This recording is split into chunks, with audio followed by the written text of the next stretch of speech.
welcome everybody. Thank you for joining us. Guten Tag. Guten Tag, Guten Abend, Guten Mittag, whatever. How are you? All of that. And maybe before too long, a prosit would be appropriate as we join our dear Schubertian friends behind me in our salon. They look very comfortable back there. They look like they're having a really good time.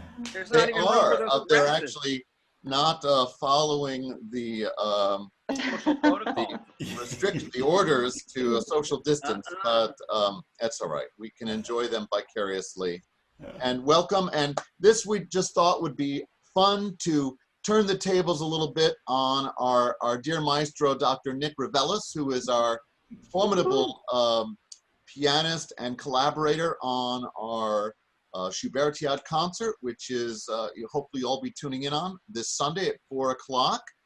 Thank you, Dr. Nic, for joining us today, as well as my esteemed colleagues, Lesley Letham and Sharmay Musacchio and Michael Sokol, who will be my fellow vocal collaborators on the concert this Sunday. So thank you all for joining today. And we thought it would be fun to, normally we're used to hearing Dr. Nic with the mic in his hand and asking a bunch of questions to fellow artists, and I thought it'd be fun to turn those tables and have us do the asking. But before we sort of dive into that questioning, I just want to touch base and check in with each of you and just see how we are all doing in this crazy time where everything is on its head. Let's start with Dr. Nic and just see, how are you doing today?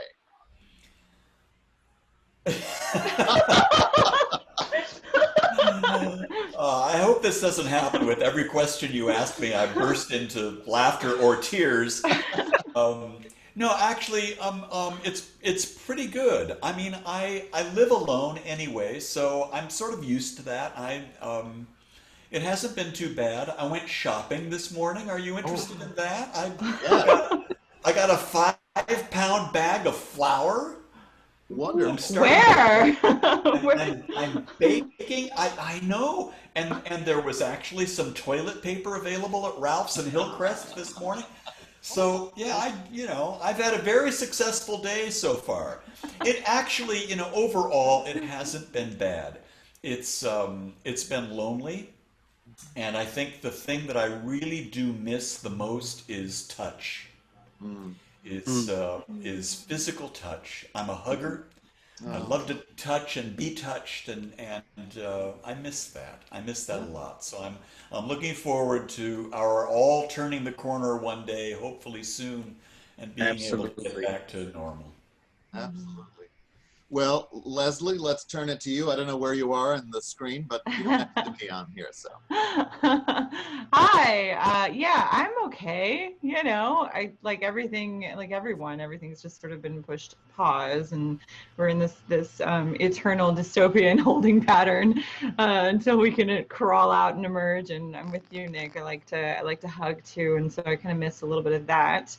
But just kind of keeping busy and trying my best not to turn into a potato and stay active and stimulated and doing lots of little creative projects, lots of big creative projects, and yeah, I'm keeping busy. Got my husband and my dog, and I don't know what else we need in life, really. You've got a couple thousand records behind you. It sounds like. Listen to yeah, we're not hurting for good things to listen to. Excellent. Well, let's go, girl, boy. Michael Sokol, what's up in your neck of the woods? Aunt and I are fine. We have each other. We have our animals, our 4 cats, 1 dog, and we've never been so familiar with our backyard. But we're doing okay. We're fine. Good. Glad to hear that. And Ms. Sharmay Musacchio. Hi, how's everyone doing? Hi, Sharmay. Hi, Lesley. Nice to finally meet you. It's nice to finally meet you. Yeah, we've never actually connected. I know of you, but this is our first time. I'm hiding in the back of my house. I wanted to be in my little music area like you all are, by my piano, all my scores and books and where I'm at most of the time, but we just rescued a dog and we have 6 cats. So they're all in their little areas and it's all around the room. So that's why I'm in the back of the house. So Wow. I'm recently married, and so I've been with my husband forever. So we're definitely getting to know each other. I'm adjusting to a life at home because usually I'm home in San Diego maybe 2 months out of the year. I travel a lot for work and all of my gigs have been canceled. So it's just been a huge adjustment, just getting to know myself again, reconnecting with all of my family and friends, and going over all of my music and dream roles and hopefully stuff for upcoming projects. And that's about it. Excellent. What we're Excellent. doing Thank you. now. Thank you. And I'll just, I'm living with my wife and my son and my mother-in-law, and you do think you'll have a lot more time to do things, but somehow you don't. At least in my house, we have 3 cats and a bunny, and we're house sitting a couple of dogs. If we got all of our pets together, we would have San Diego Zoo 2, right?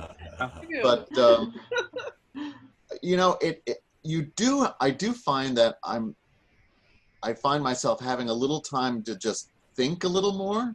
Like there's just quiet downtime.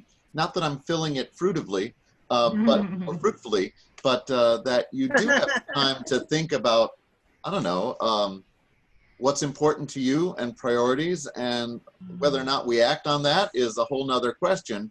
But it's been fun to have the time to ruminate.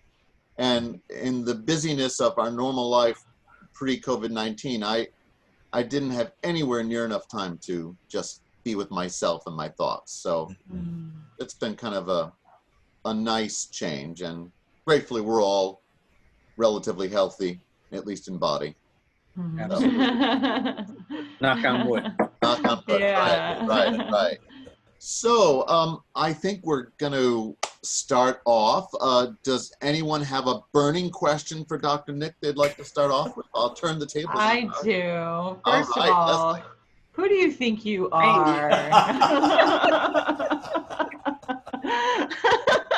Being so wonderful and supportive, and no, I mean, like I just want to, if I can, take this little moment just to thank Walter and Diana especially for putting all of this together, for adapting so quickly, and just like leading the charge there. It went so smoothly, this little project, and I'm really grateful to have gotten the chance to work with you, and to work with you, Nic. That I don't know, putting these songs together was it was just so fun and so easy, and I've been kind of going back and forth, feeling just like immense sadness for not being able to do this more right now, to not being able to make live music with live collaborators, and to be able to share that in a space. And so thank you all for making it super easy, and just it's been a welcome shot in the arm. It's been nice. I have to say, Lesley, I feel exactly the same way. It was just so heartwarming and satisfying to have the opportunity to explore this literature with you guys. I mean, if I can just give you a little bit of history, you know, I grew up a pianist, and a solo pianist. I mean, I always thought, this is going to be, it's just going to be me in the studio playing by myself, and from the age of 4.5, and by the time I was 12, I was already working with singers in church as the church organist, because Sister Ellen Dolores decided, oh, you play the piano, well, we must put you on the organ and have you play. So, And and so I've been collaborating in one way or another ever since. But once I got into opera, I played a lot of string rep, chamber music, not a lot of lieder, and certainly not a lot of Schubert lieder. Played the Schubert sonatas, impromptus, and occasional solo piano pieces. But I really didn't spend a lot of time with Schubert's songs. Maybe one or two of the most famous ones I'd have to play for a student when I was on faculty at USD, or for a friend or something like that. So it wasn't until about 2 years ago that Michael and I got together and did Winterreise together, and it was like, oh, this is so wonderful. I'm having so much fun with this. And I think we performed it, Michael, what, three times? 3 times, yeah. Yeah, and just so enjoyed it. So when Walter came to me and asked if I wanted to participate in this project, I was right there. So in a way, although Schubert is not new to me, the lieder is, to a certain extent. So it was really fun to spend a couple of months just exploring this repertoire and rediscovering Schubert as a composer. But certainly attached to text. But in your studies, I'm sure you studied Schubert lieder. Yeah. Was it just that you never had the opportunity to? Yeah, exactly. Just never really had the opportunity to do it. And once I started working for the opera, although it wasn't my all those big Schubert operas. It wasn't my job to play for rehearsals or anything like that. But because I could play well, I was often given the opportunity to play for singers at private recitals for donors and that kind of thing, and coach younger singers. So it was all opera rep, right? It wasn't lieder. With it, and it's different. It's different. It is different. And it's such a wonderful way. But you have such an affinity for the nuance of this kind of repertoire. It surprises me that you didn't play more of it before. You play it beautifully. Oh, thank you so much. But it really is relatively new. I wonder if diving into the lieder of Schubert, did that inform your playing of the solo pieces a little bit differently? Did that change the way that you think about line? Are you considering now your soloistic lines more like a singer, or how does that work? Only a fellow DMA would say something like that. But yes, you're absolutely right, because this is Dr. Letham. I may be Dr. Reveles, but this is Dr. Letham. I only have a doctorate in crying a lot, so. But yeah, absolutely. Now, for instance, I played these 2 impromptus as part of this concert, as part of this Schubertiade. Now, those are pieces of music that I played 30 years ago in concert and hadn't touched since. And I thought, well, I've got to have a couple of solo pieces to play to round this Schubertiade out, because at an actual Schubertiade with Franz at the piano, he surely would have played some solo piano literature, right? So coming back to them with Liebesbotschaft and Pause and Sehnsucht. Thank you, Sharmay. Oh, you're welcome. In my fingers and in my imagination, realizing, oh my gosh, yeah, there's something else going on here. But it worked both ways. Re-informing myself about the solo piano literature and then coming to the lieder also informed my playing. So yeah, it was a very rich experience. It was, and I'm starting to think of the impromptus, and I'm stealing from Felix Mendelssohn. I'm thinking of them as songs without words, really. Right. Well, and I have to just chime in here, because we were practicing safe social distancing during the recording session, so none of the artists saw all the other artists perform.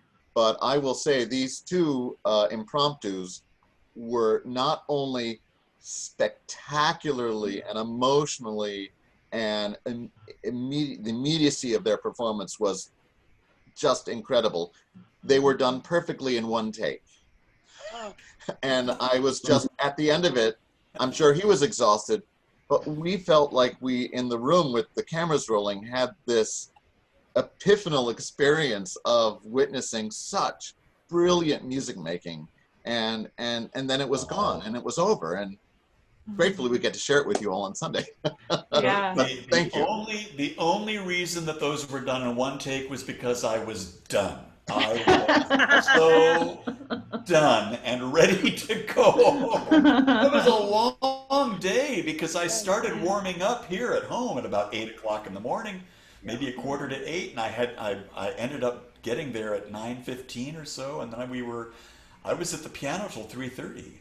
It was a long day. Well, and full disclosure for our listening audience, we had a bit of a snafu, truly only discovered the night before the recording. And truly at 6:30 on the day of our recording, I'm having a conversation with Dr. Nic about the fact that the piano we were going to perform on had broke a string that was irreparable. And we made a very last-minute decision to change pianos, change rooms, change really almost the whole concept. But it worked. It was beautiful. Everyone rose to the occasion. And thank you all for your flexibility. I don't think anybody will be wanting for not having the Bösendorfer. No, I mean, going from a Bösendorfer to a Bechstein, Well, I have no problem with that. That's gonna be the title of your memoir. First world problems. right. Yeah. And a shout out of thanks to St. James for allowing us the use of their space and beautiful instruments for all of that. Thank you all. So let's go to anyone else. Sharmay, Michael, do you have anything you'd like to ask Dr. Nic? Sharmay? Hi. No. Well, I was thinking outside of the Schubert, just as an accomplished composer, I was wondering where Nic finds his inspiration for his pieces. Good question. Oh, for my original pieces, from the text, like any composer. And in fact, I'll tell you a little story, because I am working on a new piece. This is really interesting. I don't know, maybe this is reversed, but yeah, it is reversed. But that's all right. No, it's fine for us. We talk right. I'm writing a new opera. Some of you know that I finished my 4th opera just before the pandemic, and I finished orchestrating it in January. And there was some conversation, I will not say with who, about producing it. I don't want to say anything too much because I don't want to jinx it. And No Kinahara. And you know, we're in the middle of this stuff. Everything can change. But it's a one act, it's a horror suspense opera. Michael sang one of the roles in it, which was really exciting. Fun. And it's only 50 minutes long. It's less than an hour. And I kept thinking, if we're gonna produce this somewhere, I don't want to gyp the audience. I feel like they need a little bit more time, so I'll come up with a curtain raiser. I thought I'll write an opera for soprano, because that was the only voice type not involved in the other opera. So we'll have all 4 voice types recognized in the evening. So it'll be a monodrama for soprano. And I wanted it to be in the same vein as this horror suspense opera. So I thought, what a kind of cool thing would be for the soprano to simply come out on stage by herself in a spot and tell a ghost story. And the best ghost stories are first person. If you read M.D. James or Lovecraft or Poe, very often the best ghost stories are where the narrator says, well, this happened to me. So I'm thinking about this and thinking about it. I woke up in the middle of the night, 3 o'clock in the morning. I thought to myself, oh my gosh, it's a woman with 2 kids escaping an abusive relationship, and she moves into a big, lonely house. And that's where she meets the ghosts. And it started with that. I wrote the libretto myself, bit by bit. I wasn't sure where it was going to end and where it was going. As it turned out, on the surface, it's a great ghost story with a wonderful twist at the end. But it's also about, metaphorically, it's about how trauma from an abusive relationship can live in our cells, in our body, like ghosts, that we can be haunted by trauma. So it works on two different levels. I'm over halfway done with it. I don't want it to be longer than about 25 or 30 minutes. And I'm coming to the end, which I'm really excited about. I can't wait to play it for people. And I heard the beginning, and it's exciting and beautiful. Oh, thank you, Michael. That's right. I did sing and play. I never sing and play out loud for anybody, but I did it. I won't talk it about the singing. But the Well, playing. you will now. Let's hear it. Yeah, no, not yet. Not yet. But yeah, Michael, you're very kind. Thank you. Well, I've always been struck, Nick, and my relationship with Nick as a composer goes back. Oh, you did his Rumpelstiltskin. Rumpelstiltskin That's back right. in That's right. Yeah. 90. It was a while Years ago. ago? Oh. The late 1900s. Oh, I think that's a picture of the concert behind you. Sorry. Even in that piece, one act, which was produced by Lyric Opera San Diego, I was struck by how wonderfully you were able to craft emotion and character into sung line. And I know that maybe sounds obvious, but it is not always obvious to be given vocal material that feels like it's being created from the inside out. And I felt that with Rumpelstiltskin, with the young daughter, with myself as king, all of us were talking from an emotional truth from the inside out. And I remember just being really impressed by that. So thank you for the gift of that opportunity back then. Thank you. That's really nice to hear. I have been composing since I was a kid, and most of it was church music. For so many years, I was involved in church music as an organist and choir director. My master's is in choral conducting. But when I started working in opera and talking about opera, giving lectures on opera, you know, you have to dig into that stuff and find out what it is that makes a good composer of opera tick, and how do they approach it, and what are the techniques they use to get into character and to make sure that the vocal line is right for that particular voice type and that particular singer. So I think after so many years of talking about it, and also dealing with the drama of the Eucharist, of the Mass in church, which is very much a dramatic structure, it just all sort of came together in opera, and it seems to work for me. So thank you for recognizing that. It's hard, it's very challenging, but it's deeply satisfying too. I just thoroughly enjoy doing it. Wonderful. Wonderful. Well, who has anything else they would like to ask? I have a few things written, but I will throw it out there. I'm curious. I'm curious about the songs that you guys chose.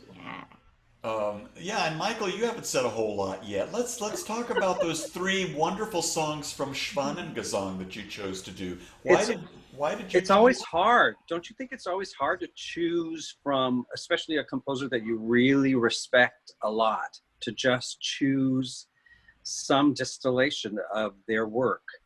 And so I just went, okay, what's a set that I could do that wouldn't feel like I wasn't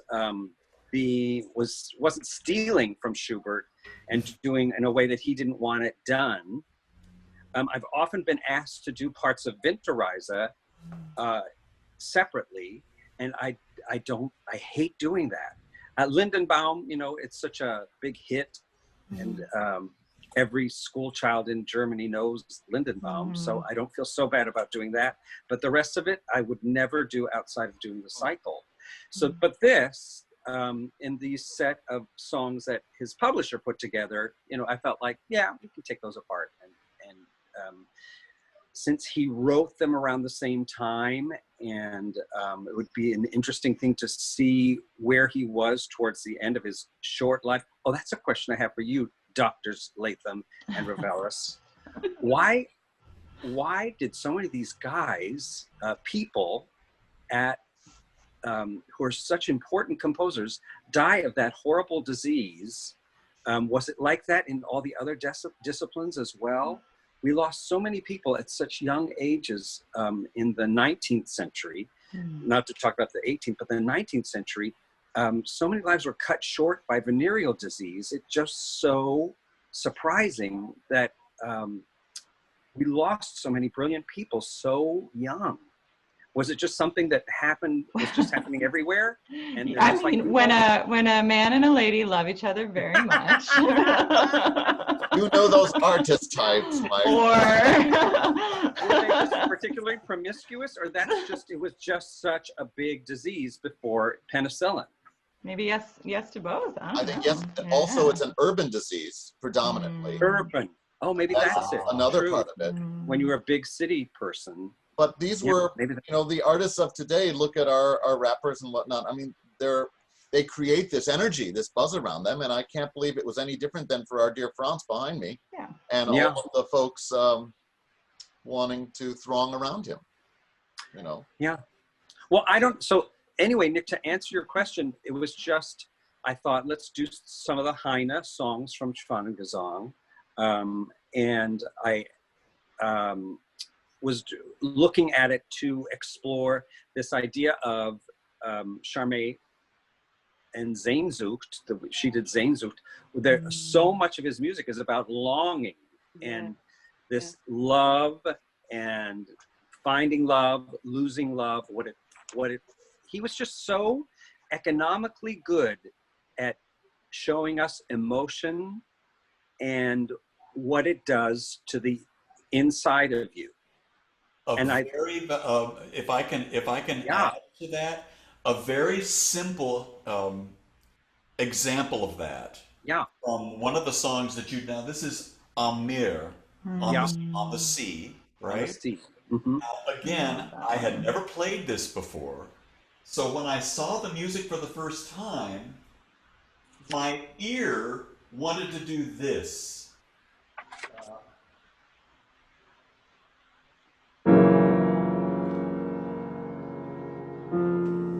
And stay in the minor. Oh, But it doesn't. It does this.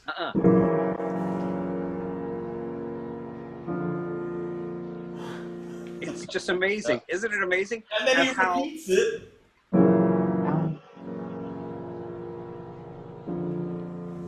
And that is it.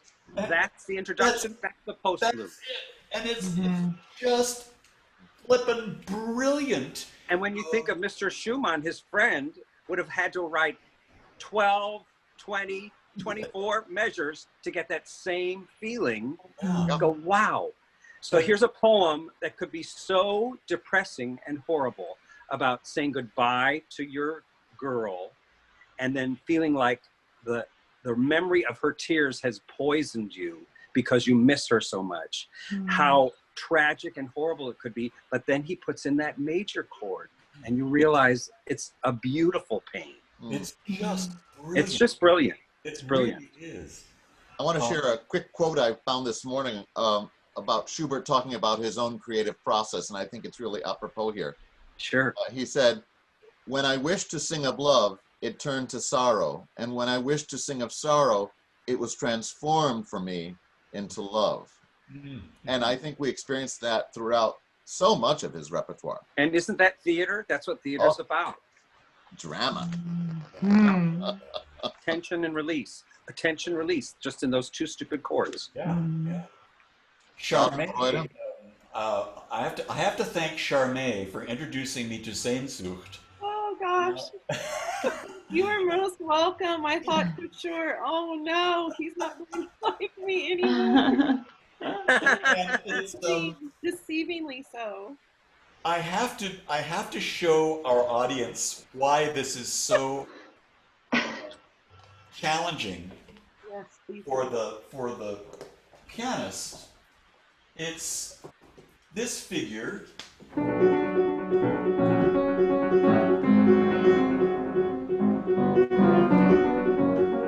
Yeah, and he could easily have written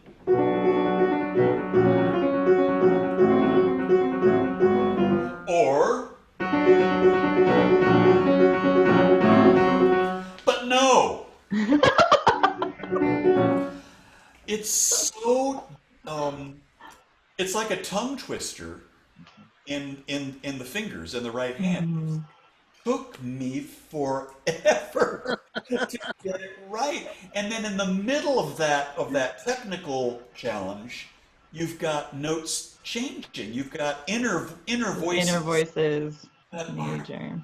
oh, But don't forget, he would rewrite and rewrite those things to try and figure out how am I going to get all that in there and still be able to play it. he must have been a brilliant pianist. He really must have. Yeah. Either or he faked it. You think our modern piano is more challenging to play some of these faster material on than if the fortepiano of the early 19th century?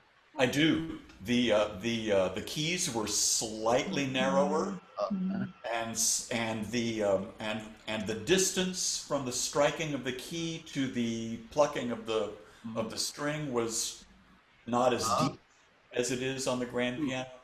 A much lighter feel. So yeah, I suspect that it would have been easier. Wonderful. But Sharmay, you sang it gorgeously. It was so much. It was so much fun to do with you. I was absolutely terrified, and that's why I kept putting it off until the very last take. And you played it brilliantly. I could not get over that. It went perfect in one take. And that was the one that personally for me as a singer, I was dreading the most because it is so challenging. And Nic, you were absolutely, it was brilliant. You were brilliant. And as a singer, you made it so easy for me.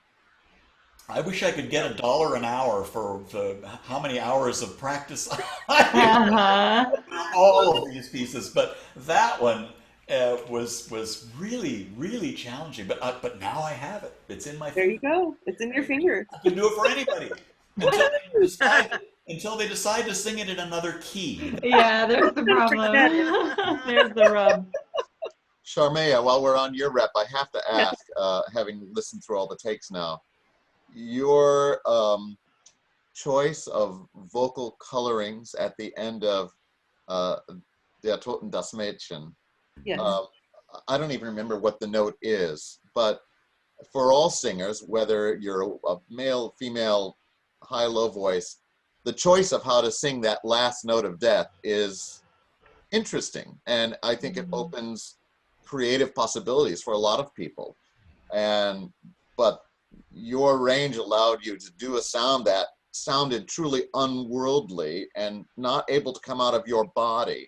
So I'm just curious how you played with coming up with that particular choice. Well, first of all, you're too kind. And that was another piece a song that I was quite nervous in singing. And I didn't realize how much I feed off of a live audience. Oh. So just standing there completely solo, surrounded by cameras, it felt so mechanical. So it took us I think 3 to 4 tries just to get the feel of it. And I think it's a low D or a low D. It's a D. It's a D. Okay, and I didn't want it. I wanted it, and I thank you, Walter, for realizing the difference, the 2 distinct difference between Young Maiden and Death. And I didn't want Death to be scary, and I wanted it to have that otherworldly feel, and that he was trying to calm her down and welcome her and let her know that she has nothing to fear and that it's time for her to sleep forever in his arms. So I wanted that ending note to be somewhat of a lullaby, Oh, wow. Love that. I tried to do the diminuendo, and I tried to soften it a little, and I honestly don't know what came out. But I felt pleased with it. I think it was the 4th take. God bless you, Nic. You were just playing all day long, and it was just phenomenal. So that was the effect I was going for, more of a lullaby effect at the end. I didn't want Death to be It's scary. Beautiful. I think another interesting thing about that particular song, and often when he's dealing with death, it seems to me, because the similar thing happens in Winterreise in a couple of the songs, is that you get the brass band of the funeral march, brass band that's gathered around the composer's burial plot, right?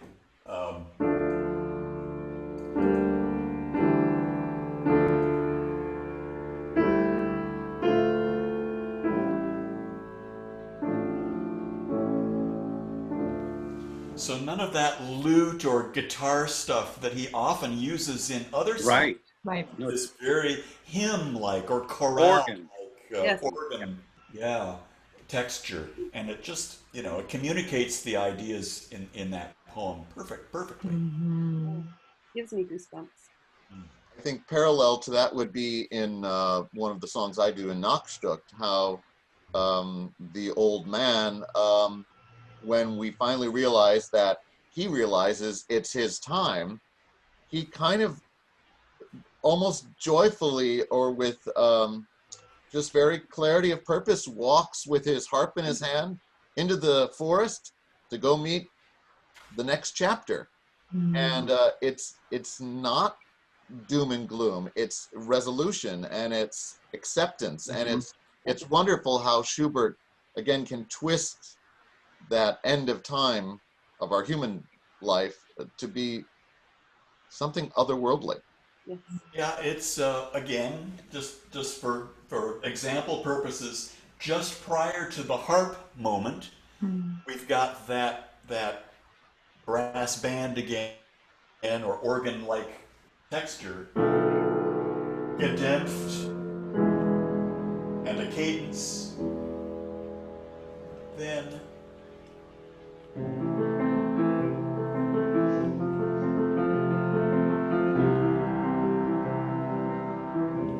it's just magical, but it's so simple. It's that simplicity, yeah. It's so simple. And you think to yourself, at least I do as a pianist, says, well, of course. It's perfect.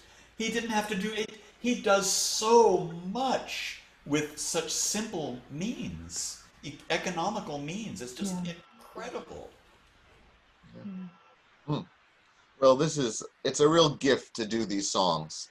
And I think as young, if we all think back, when we were young singers, we were all commenting on this, how dare these young teachers, pedagogues, give this incredibly rich repertoire to little 18-year-olds who barely know how to phonate, Baby. when it's so deep and rich, and these things have so much more potential Well, levels.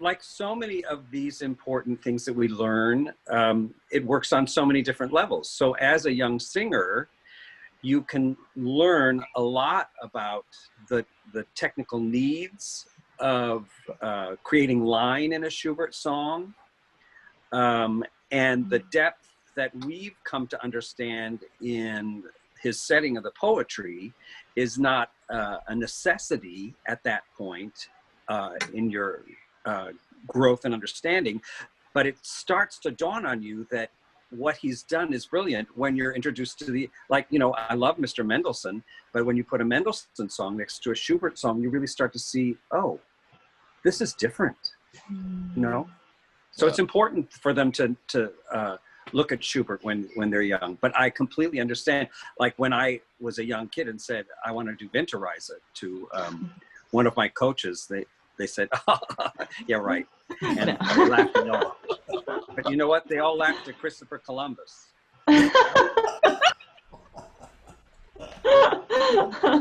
You showed them, didn't you, Michael? Yeah, I got old. I showed them.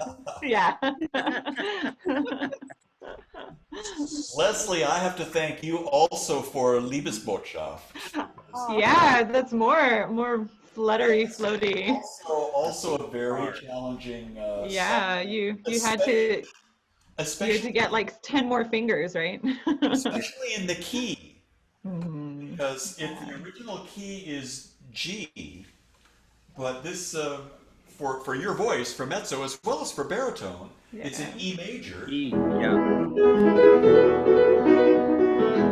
And, you know, again, a lot of right-hand stuff. The neat thing about this song is, though, that there are these wonderful little comments from the piano after you sing a line. I get to this little, these wonderful little comments. Horn calls, or Yeah, they're so lovely and so surprising. Again, they almost always take me by surprise. I've got to be really, really careful that, you know, they don't throw me off.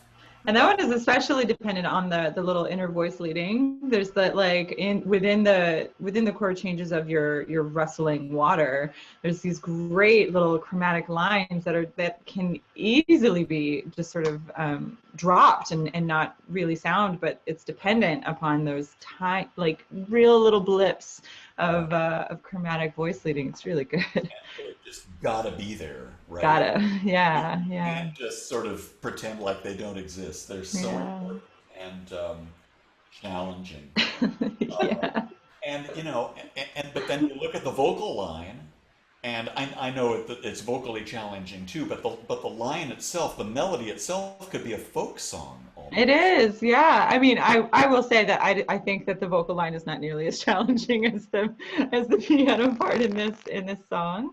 But yeah, it very much is that. It seems like this like a very, I don't know, it feels like nostalgic. It feels like, oh, I know this already. I've known this for many years. This is something that I've been singing with my mother. You know, it has that kind of home quality to it. But you've got all of the water keeping everything afloat. It's just so great. I noticed something that all of us did, like at least one of the big hits of the Schubert songs, and I thought that was so interesting. That I thought we all chose to put something around the big hits, but that what Sharmay was talking about, that Death and the Maiden, this is a challenge because we all know it. We've studied it in school in our theory classes, and it's there. You feel that mantle on you when you attack them, and I'm so excited to hear everyone do theirs. Me too. So I was, Nicholas, I'm wondering that there was, since your compositional skills are at such a high level, I was thinking about throwing out a party trick that was done at Schubertiades, which was these gatherings would be populated with poets and artists and cognoscenti of the day. And maybe Heine would stand up and read a new thing that was still wet on the page, and Schubert on the spot would compose music to accompany it. So there's time to do some more recording if you'd like to. No pressure. Sneaky. I would like to have a little bit of time to think about those things, let them settle, but all right. That could be fun. Let's try it sometime. Why not? It could be fun. Yeah. So I think we're getting close to wrapping up here, but I just wanted to thank all of our artists. I have a couple of last minute rumor has it questions for Nick, and I'm just going to say a few things, and you can comment on them or not, because our audience just may not know. Working for Michael Baryshnikov's White Oak Dance Project, having a Mikhail Baryshnikov? famous, that too. Michael. You maybe you're closer to him than we are. Mikey. We call him Misha. Misha. That's what it is. So that, and then we've got a world famous gardens that you have one of, and then doing 545 miles on a bike, which I barely would want to do in a car. So absolutely insanity. All of those things are true, or were at one time. I'm not doing 545 miles anymore. That was for the AIDS Life Cycle fundraiser ride in 2018. I trained all year that year for it, and literally rode 545 miles from San Francisco to LA in 7 days. My butt hurts just thinking about it. we have stuff to prepare Personal you. problem, Walter. That's a personal problem. Unfortunately, the garden, I moved from that house 3 years ago to be in a smaller space. But yeah, that was my pride and joy. I had a quarter-acre native California garden. Wow. In Bonita. And I'm happy to say that the people who purchased the house still keep the garden up. And it's almost every year it's on the list for the California Native Plant Society's annual garden tour. And I fell in love with native California plants, and now I've got some in pots on my little patio, and that's all I can do, but so I miss it. And yes, I toured with Baryshnikov for about 6 years, and that was just so much fun. Was that White Oak? Yeah. That White Oak? White Oak Dance Project. He was so much fun to work with, and it was a great team of dancers and players. We toured with a pianist and a string quartet. So we did all sorts of permutations of that kind of literature, which was really wonderful. It was my one claim to fame. Oh no! Stop it! Well, I want to just thank you all, Dr. Nicholas Reveles, and all my wonderful singing colleagues here for joining us today for this little talk back with Turning the Tables on Nic. And we look forward to seeing you all on Sunday for our Schubertiade concert, for Bodhi Tree Concerts. I thank you. I love and respect and appreciate every one of you, and the gifts that you brought to the table during these recordings were really special moments that we're looking forward to sharing. So, well, thank you, Walter, for giving us the opportunity. Phenomenal. Thank our you. pleasure. Thank you. Proceed to everybody, and we'll see you on Sunday. Thank you. Bye, y'all. Bye-bye.